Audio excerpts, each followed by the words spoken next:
ठीक आहे, तिकडे मी रेकॉर्डिंग आता चालू केलेलं आहे आणि तुमच्या बाजूला मी सध्या तरी लगेचच तुम्हाला मी स्क्रीन दाखवणार आहे की ज्या स्क्रीनवरती ऑलरेडी आपण गुगल मीट घेत आहोत.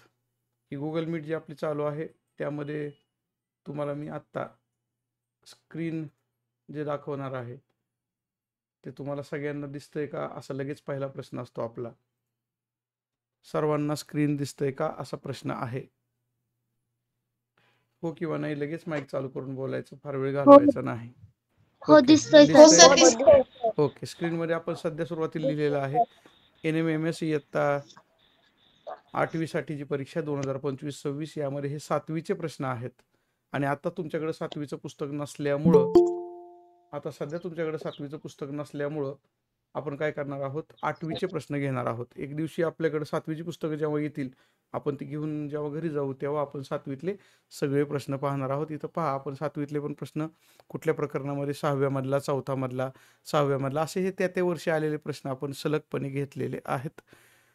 बघूयात पुढं काय होते, कारण आता माझ्याकडं सिस्टीम जी आहे ती याच वर्षी मी पुन्हा पुढं कंटिन्यू वापरायला सुरुवात केलेली आहे. मध्ये 4-8 महिने आपण ती वापरलेली नव्हती.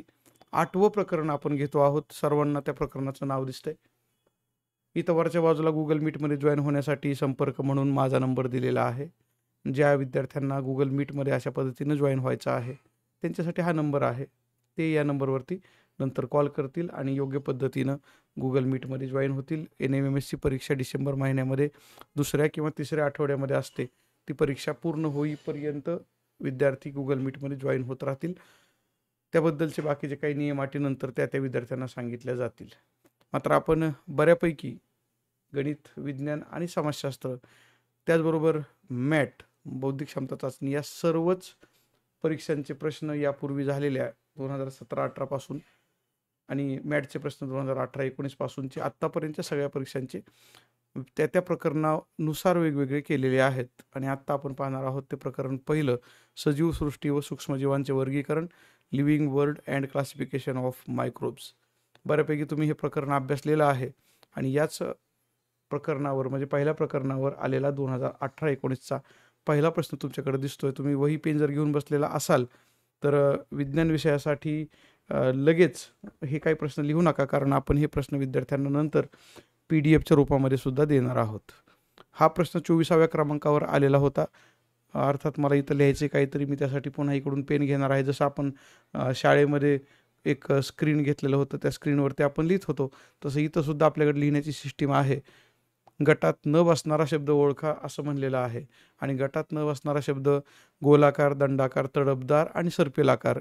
तेच इकडे खाली दिलेलं आहे. कोकस, बॅसिलस, तरफदार अँड स्पायरल. या चौघांपैकी वेगळा शब्द कोणता आणि त्याचं उत्तर आपल्याला कोणत्या पानावर सापडतं, पेज नंबर, हे सुद्धा सांगायचं आहे. सध्या आपलं प्रकरण पहिलंच चाललंय.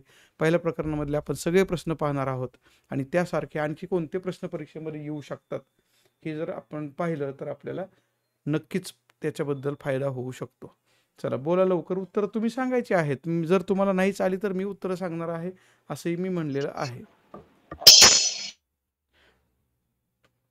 नुसतंच माईक चालू करून मला वेगवेगळे आवाज ऐकवायचे नाहीत. तुम्हीच उत्तर सांगायचं आहे. नसेल उत्तर सापडत तर मला पुन्हा पुस्तक उघडून तुम्हाला दाखवावं लागेल. उघडू का पुस्तक मग? सर तरफदार उत्तर आहे. तरफदार असं उत्तर आहे. आणि पान नंबर किती आहे हे उत्तर तुला सापडलं? 3. पान नंबर 3 वरती आहे. नेमकं काय दिलं होतं त्या 3 मध्ये? सर ते खाली सम बॅक्टेरिया म्हणून चार्ट आहेत ना, त्यात आहे. ओके, मग आता मी त्यासाठी बुकच ओपन करतो 8वीचं, जेणेकरून ते तुम्हाला पण दिसेल अशा पद्धतीनं मी ते ठेवणार आहे. ओके, ते पानच घेतो आणि तुमच्यासमोर ठेवतो मी. ते ॲक्च्युली अख्खं पुस्तक मी ओपन केलेलं आहे. त्याच्यामध्ये तुम्हाला आता दिसत नाही आहे सध्या, ते तुम्हाला दिसतो तो प्रश्न. आणि आता मी तुमच्यासमोर आणणार आहे ते ॲक्च्युली त्या प्रश्नाचं उत्तर जे ऑलरेडी आहे ते.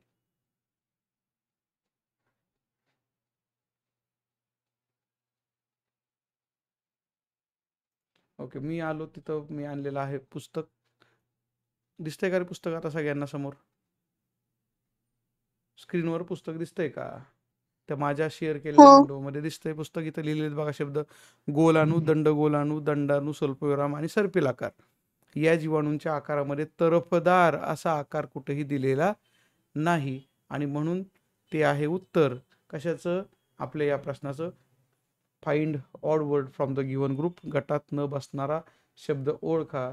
त्याचं उत्तर सापडलेलं आहे तरफदार.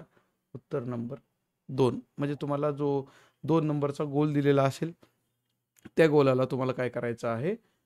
गोल तो काळा किंवा निळा करायचा आहे बॉलपेन.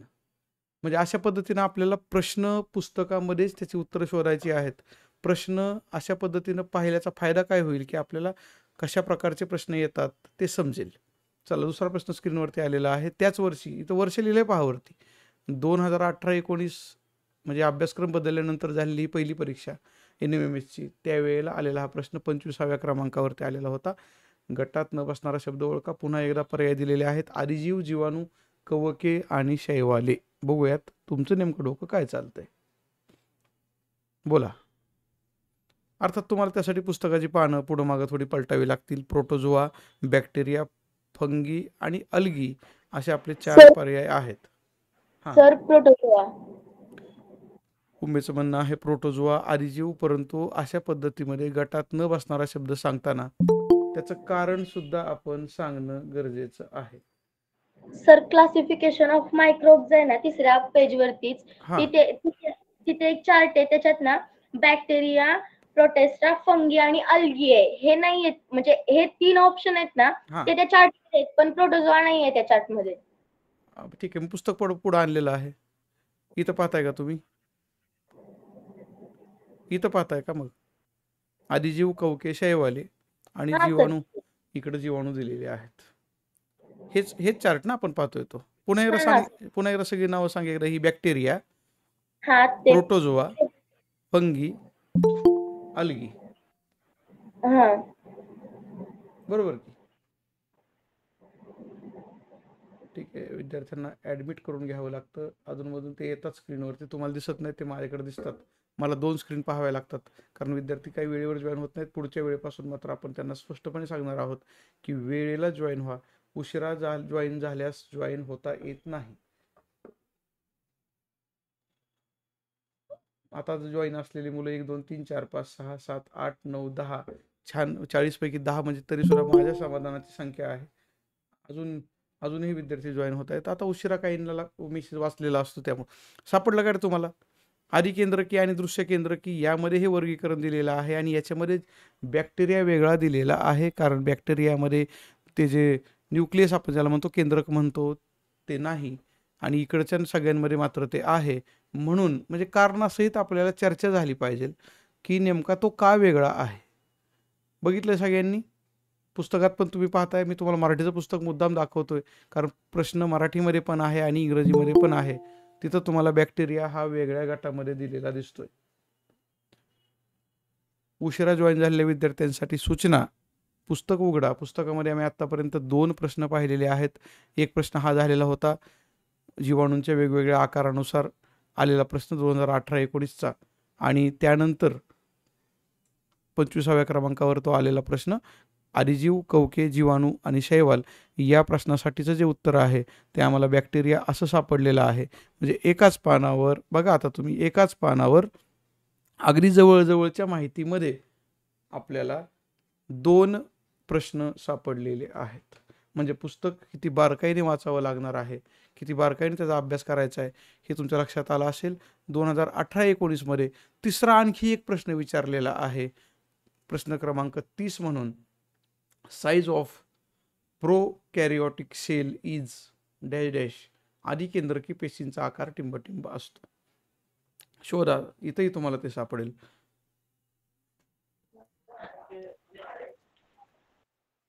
ऍक्च्युली माझ्याकडं हार्ड कॉपी पुस्तकाची इथं नाहीये, पण मी सॉफ्ट कॉपी स्क्रीनवर उघडून बघू शकतो. तुम्हालाही ते मी दाखवतोय खूप वेळा. इथं तुम्हाला या प्रश्नाचं उत्तर तुम्ही जर शोधत राहिला तर तुम्हाला कुठंतरी ते सापडेल. किंवा हा प्रश्न आणखी एका ठिकाणी सुद्धा आहे. साईज आपण पाहिली होती, पान नंबर 3 वरच त्या साईज सगळ्या दिलेल्या होत्या. इथं आदिकेंद्रकी इथं उत्तर ते थोडंसं नीट पाहिल्यावर सापडतं. आदिकेंद्रकीमध्ये कोण आहेत? बॅक्टेरिया. आणि त्या बॅक्टेरियामध्ये आकार किती आहे? 1 मायक्रोमीटर ते 10 मायक्रोमीटर. आता येऊ आपण पुन्हा प्रश्नाकडे जाऊयात. बघा, म्हणजे मी तुम्हाला ही विंडो छोटी करतो थोडीशी. आपल्याला प्रश्नही पाहायचा आहे. प्रश्नात काय सांगितलं होतं, की आपल्याला प्रश्नात सांगितलेलं अशी माहिती आहे, आदिकेंद्रकी पेशीचा आकार किती? आणि इथं जर तुम्ही बघितली माहिती, तर आदिकेंद्रकीच्या मध्ये जीवाणू दाखवला आहे आणि जीवाणूचा आकार दिलेला आहे 1 ते 10 मायक्रोमीटर. मग 1 ते 10 मायक्रोमीटरचा ऑप्शन इथं ऑप्शन नंबर 2 आहे. म्हणजे आपण ऑप्शन नंबर 2 हे उत्तर इथं देऊ शकतो. ऑप्शन नंबर 2 असं उत्तर इथं द्यायला अजिबात हरकत नाही. 1 ते 10 मायक्रोमीटर. डायरेक्टली उत्तर इथं दिसत नाही, कारण आदिकेंद्रकी पेशी म्हणजेच प्रोकॅरियोटिक याच्यामध्ये ते बॅक्टेरिया असतात आणि म्हणजे आपल्याला बॅक्टेरियाचाच साईज द्यायची आहे. आता तुमच्या लक्षात आलं असेल, की एकाच पानावर अर्ध्या पानातच म्हणू आपण 3 प्रश्न विचारलेले आहेत. आणखी एक गंमत आहे पहा. तुम्ही माईक चालू करता का कुणीतरी? मी बोलतोय एकटाच, तुम्ही काहीच बोलत नाही तुमच्या बाजूनं. असं असं नाही चालत रे. आपण Google Meet घेतो ना, त्यावेळेला तुम्ही तुमचं म्हणणं सुद्धा तिथं मांडलं पाहिजे आणि तुम्ही बोललं पाहिजे. तुम्ही काहीच न बोलता मी एकट्यानेच बडबड करणं उपयोगात